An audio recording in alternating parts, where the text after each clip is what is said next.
Hello and welcome to this video for Electropages. I'm your host, Robin Mitchell. Today we are here at Electronica 2024 in Munich, and it's been an absolutely fantastic event, and we've seen some great companies and some great technologies. And today I am here at the onsemi booth, and I'm joined by Ilya.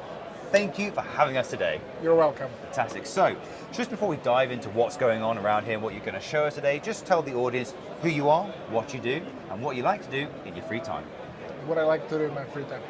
My name is Ilya Yergovich. I'm responsible for customer-facing system solution for our analog mixed signal business, and I generally like making semiconductors. That's an awesome answer. In my free time, I kind of dabble in various different things. I mostly like gardening, and I like spending time with my dog. And semiconductor design. And semiconductor design. Fantastic. So, could you just start off by showing us what's going on here today and what you guys are showing off at this section of the booth? We have a big announcement here at the show. We are introducing our next generation platform technology that's going to enable us to develop solutions across the industry. We're introducing our Treo Platform, and we did an announcement on Monday, and me and you are going to get to talk about the Treo Platform a little bit. It's our next generation process technology, but it's more than that. It's also a platform that's going to enable us to actually design customer solutions a little bit more integrated and a little bit more comprehensive customer solutions. But it's going to be our kind of workhorse technology platform to deliver customer products, in the next generation to address various markets. So, this is the first time I've been here, and I have absolutely no idea what that is. So, if we head over there and take a look at what's going on, you can tell me what this solution is and why it's such a big announcement.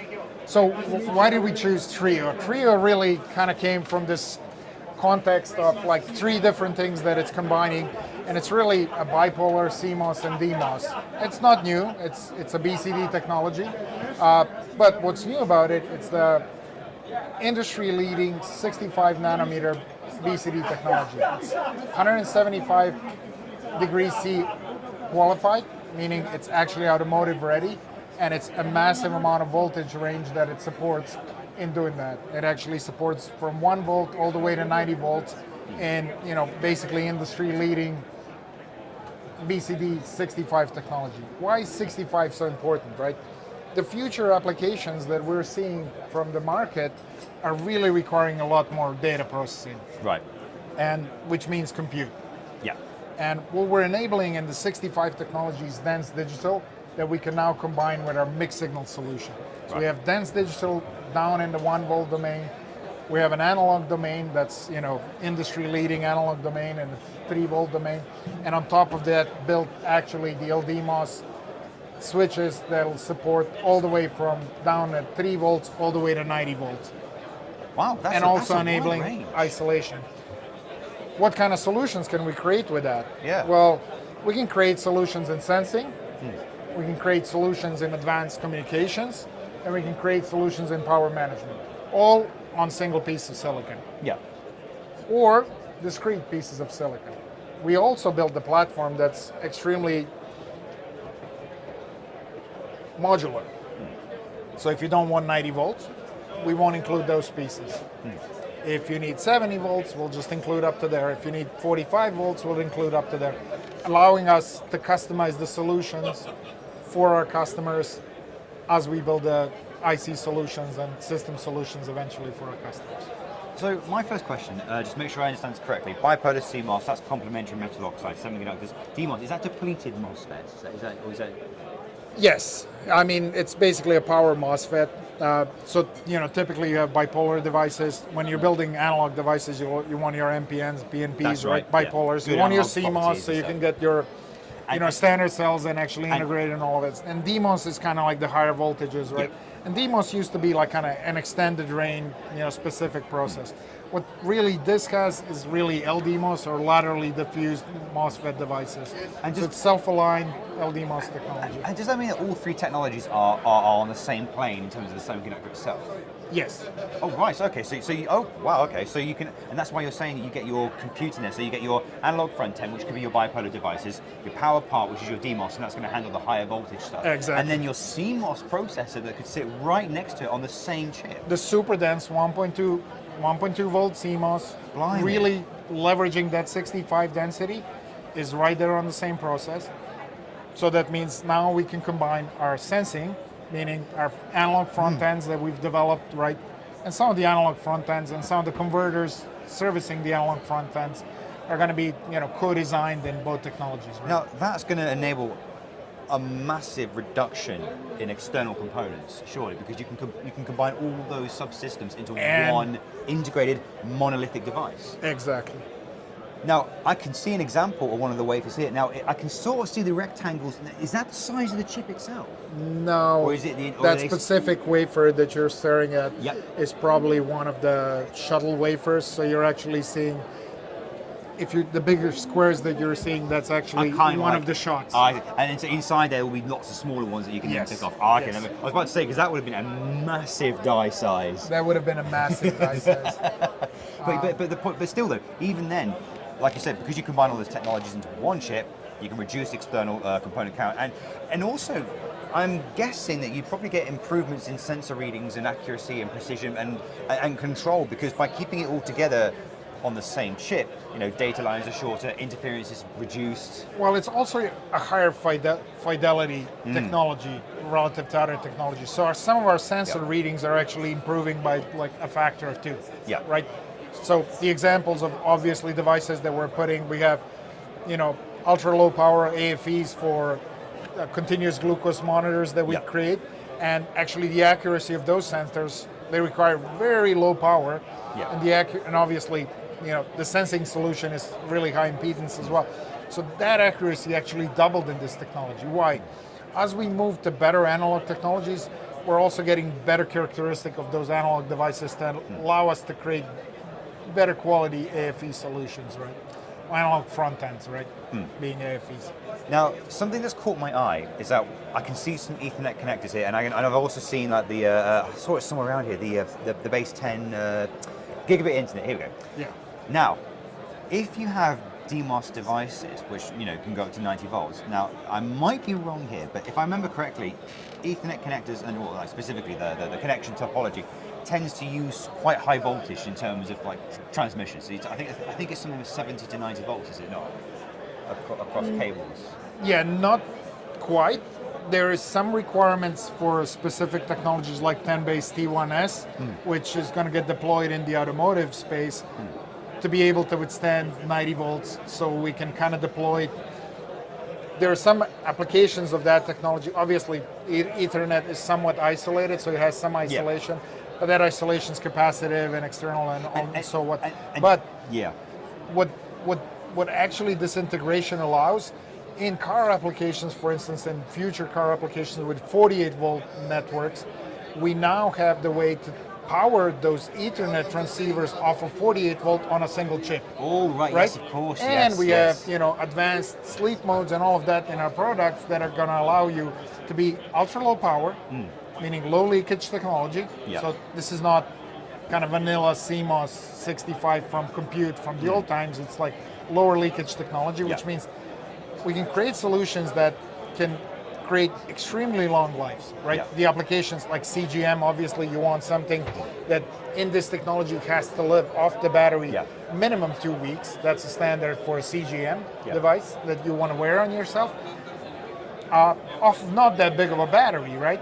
And so, but the automotive has the same problem. I'd like to have remote nodes sitting on 10 base T1S that can sleep, and they have to sleep when the car is off. You left your car, so they need to have ultra low power and be able to wake up. And how are they going to wake up? They're going to wake up by powering themselves off a 48 volt bus because no other bus is on. And then they are going to wake up the converter that's going to supply them, for instance. And then if you can combine all those technologies into one chip, I'm guessing you also increase efficiencies in terms of like you're certainly not having external losses of extra LDOs on the outputs. So basically, you're kind of like sticking it all onto one chip, which means that then minimize power consumption, minimize power losses, and then you can reduce your component BOM. And then by doing all of that, you're going to reduce I imagine you could probably then reduce the price of your design at the end, then by combining everything into one monolithic design. We can, and that's a little bit where a modular approach to design in this technology, and why for us it's not just a process technology, it's also a platform. Yeah. We spent quite a bit of time developing individual IPs that we can leverage here across product. And we spent a little bit of time internally in the company to set up a flow for those IPs to be transportable between different applications. So for instance, there's an application saying, hey, we can do power management, right? Yeah, We can make a PMIC. Yeah. That PMIC is technically now completely available for someone to integrate it with T1S in a specific application. So a specific definition of that application, let's say, hey, what about the PMIC that powers T1S? Maybe in the first incarnation we'll have 10-base T1S dedicated devices, but as we discuss with our customers and find ways to optimize their solutions in terms of size, in terms of power management and all of that, and integrate the pieces together, that's exactly where we're going with this platform technology. So pieces of the platform become available to anyone, meaning that same CGM and its AFE, low power AFE, can be integrated together with T1S technology in some low power industrial sensing application. Now, yes, it was originally targeted for something that didn't need it, but now the IP is available. But the biggest advantage of this is the fact that it can make a monolithic device, so that you are putting everything on one chip. Does that mean that onsemi does custom ASIC designs for your customers, or is it one of those things where you have to find out what they need and then you kind of develop a more generic solution so that it can meet the demands for most customers? We want to engage our customers to use this platform to offer industry-wide solutions that take into account industry trends and system requirements of our customers. Right.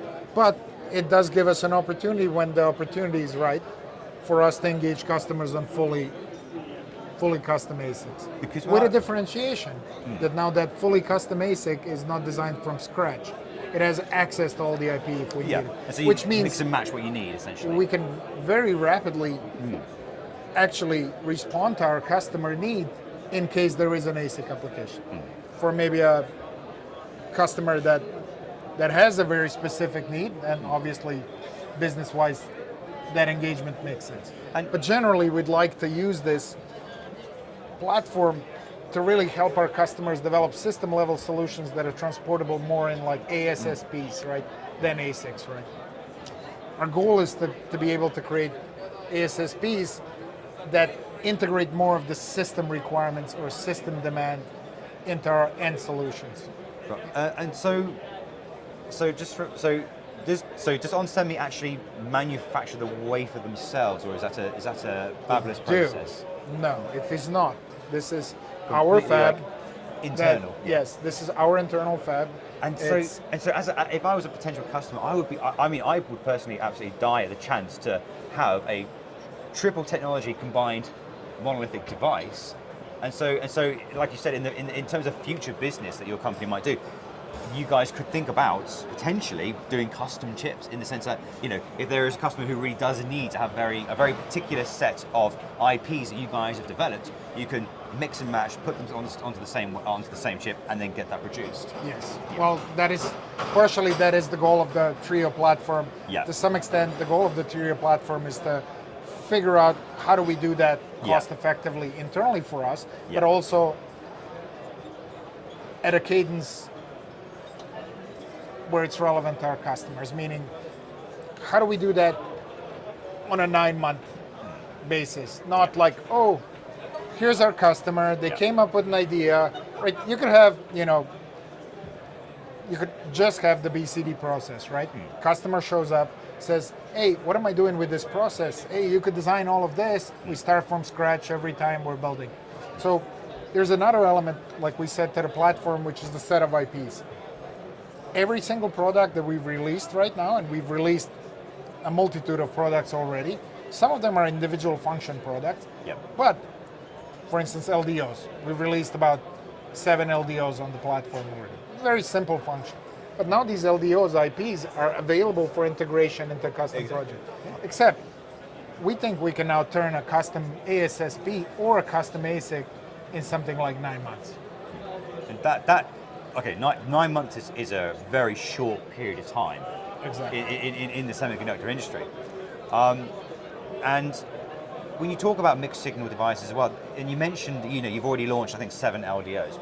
one kind of thing I quite like about this, because it's using that triple technology, that triple combined technology, that that's where the name Treo comes from, isn't it? Yes, That's where the name absolutely. Treo. It's been That staring me in the triple face the combined whole time. technology, yes. Okay, Treo. Yeah. So in terms of the three technologies, that means in theory you could produce intelligent sensors, intelligent power supply, power monitors. So for example, you can have an LDO with a miniature microcontroller built in because it uses a CMOS, it uses a DMOS for the power, and then it uses, I don't know, bipolar for then the sensing of the current on the output of it. So you could actually make hyper integrated basic devices essentially as well. Yes. It gives you that freedom. Is that something you think you would do?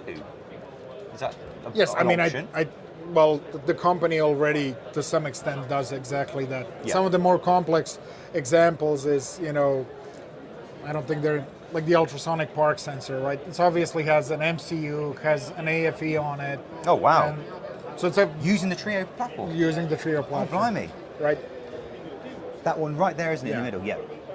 I mean, and so obviously it's a very small, but you can see like we have the transmit receive on it. Yeah. We have the sensor subsystem on it, the AFE on it, and actually an MCU on it, right? And if I remember correctly, transceivers for ultrasonic sensors. Oh, for car parking, yeah. So again, they're low power, but the thing is, you still need that analog capability from the bipolar side of things to be able to pick signals up very, very accurately with a good fidelity. The CMOS is coming in to do the actual microcontroller side of things, and then DMOS might be for power. So that could take its own power input from a standard bus, drop it down internally, use it, and then work on the sensor. You figure out all the power rail that it's need. That's our power management subsystem, both for internal or for sharing, obviously, with the rest of the subsystem or something. Absolutely fantastic. So if we move, I mean, actually, 10 base T1S is another example, even though it looks like it's an internet transceiver. But think about what an internet transceiver is. It actually has to have the full implementation of the MAC-PHY on it, Yes. right? Yeah. Well, so there is a micro on there, right? Yeah. So beyond just the transmit and receive physical part of which is the Also, PHY, there's also a protocol as MAC well. on there, right? The protocol Yeah. is on there as well. which again significantly reduces the complexity of integrating something like that into a solution. Well, you think about the old school solutions for that, even in Ethernet, it's like, well, it's off the shelf micro that's then interfacing with a PHY. That's Yeah. another chip. Well, now it's 2 chips, And right? now I have 3 chips, and then 4 chips, and then now they all need their own little power things, and so again, one chip solution, its own power. In fact, I imagine that could be useful for things like power over Ethernet, potentially. Well, power of the Ethernet is generally available, but yes. I mean, absolutely. if you wanted to make like a network interface, because the DMOS gives you the ability to knock that power down, so it can power itself on external devices. The CMOS can then do the protocol, the MAC physical layer, and then the bipolar again could maybe do sensing. So it's a very interesting platform. So if we move over here, though, could you show us what's going on in this demonstration? I can, but it's to some extent it's Treo Platform. Yes. So this is our inductive position sensor, Yeah. and longer term, we're going to merge this inductive position sense together with actually with our 10 base T1S solution. Right. So you can this is a demonstrator of inductive position sensor. It's very specific technology that we developed where we basically create a transducer over here that matches with this PCB, and an inductive interaction between this side and the other side allows the circuitry to actually tell what is the position of this, in this case, the pedal. Yeah. But it could be any kind of motor control. Yeah. So this is a technology that's already in production in many automotive applications that we're already addressing, and we have it already in production everywhere. How it's going to change in the future is, now we're going to have the ability to combine this inductive sensing for instance, this pedal sensor with a concept like 10 base T1S, right? So where now 10 base T1S can send directly from a single piece of silicon, for instance, could send directly the information back to what is the position of this pedal and feed it into the main body controller or engine controller or whatever you want with it, right? I mean, here in this demo, as you press, we're resolving the inductive position, and you can kind of see, well, it's saying speed, but it's kind of, the diagram is showing you what we think the pedal is doing. And obviously, just for the demo purposes, we're making the wheel spin faster or slower, right, in the demo, right? The inductive sensing technology that's, obviously on the Treo platform. It can also do linear sensing. It doesn't have to be rotational sensing, like here's a rotation sensor, but it can also do linear sensing. Right? And again, all of this has been made possible because of the Treo platform. Yes, or its integration in more of a system solution eventually. Fantastic. And then here is a demo that I personally don't know how it works completely, but it's actually the demo of our Ultrasonic. The ultrasonic. Yeah. And so it's obviously demonstrating the Treo ultrasonic platform. Yeah. But to the extent like that you can kind of see the response and that it's being plotted. And again, that's just that there, right there, is the entire Treo solution in that edge Well, sensor. the Treo solution is right there, and then Oh yes, right. the there. other pieces are more to try to create a demo. So, And the sensor itself, the ultrasonic transducer, is this, right? So before we wrap this video up, I've only got one more question for you. For the audience who are watching this video, if they want to get involved with the Treo platform and onsemi solutions in general, what would you recommend that they do? I would recommend our website. We did have the announcement on our Treo platform that's available now on the website where they can find out more. And primarily, it's transformative. I think it was, during our discussion, it's a little bit, read about it, think about, hey, what does this enable me? I think like during the discussion we had these like, oh, it's Treo. Oh, well, you could do this. And so we had quite a lot of meetings with our, target end customers at the show here where we see that click. And I think a little bit reading, familiarizing themselves with what we can offer now as a company and what kind of solutions we will be able to deliver utilizing this platform. We want our potential customers to kind of go to the website, think about it, and start creating those connections. Hey, I could do this now. Like you said, hey, all three things in one. I can get compute, I can get ultra low power sensing, super efficient power management. All of those in one piece. What do I really need? What can I combine? How can I cost reduce my overall system, right? Fantastic. Well, thank you ever so much for taking the time to see us today. It's been an absolute pleasure. You're welcome. Thank you very much.